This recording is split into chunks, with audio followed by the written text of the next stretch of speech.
সুপ্রিয় শ্রোতা, আসসালামু আলাইকুম। শুরু হচ্ছে পবিত্র কোরআনে হাকিম থেকে তেলাওয়াত ও তর্জমা। তেলাওয়াতে কণ্ঠ দিয়েছেন পবিত্র কাবা শরীফের সম্মানিত প্রধান খতিব আব্দুর রহমান আস-সুদাইস। অনুবাদে কণ্ঠ দিয়েছেন বিশ্বের সাড়া জাগানো ডাক্তার জাকির নায়েকের হুবাহু বাংলায় কণ্ঠ প্রদানকারী ও বিশিষ্ট ডাবিং শিল্পী আনোয়ার শাহী।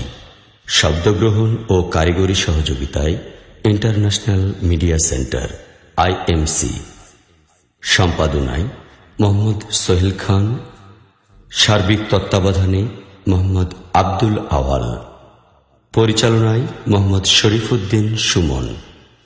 প্রযোজনা ও পরিবেশনায় মাল্টিমিডিয়া PC, কাঁটাবন মসজিদ ক্যাম্পাস, ঢাকা।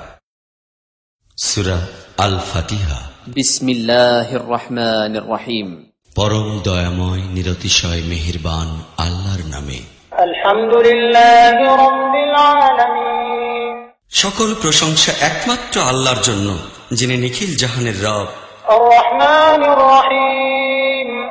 যিনি পরম দয়াময় নিরতিশয় মেহেরবান। মালিক ইয়াউমিদ্দিন। এবং বিচার দিনের মালিক। ইয়্যাকা না'বুদু ওয়া ইয়্যাকা নাস্তাঈন। আমরা কেবল তোমারই ইবাদত করি এবং কেবল তোমারই নিকট সাহায্য প্রার্থনা করি। ইহদিনাস সিরাতাল মুস্তাকিম। আমাদিগকে সঠিক সুদৃঢ় পথ প্রদর্শন করো। সিরাতাল্লাযীনা আন'আমতা আলাইহিম গায়রিল মাগদুবি আলাইহিম ওয়ালাদ-দাল্লিন। ওই সব লোকের পথ যাহাদিগকে তুমি পুরস্কৃত করিয়াছ, যাহারা অভিশপ্ত নহে, যাহারা পথভ্রষ্ট নহে।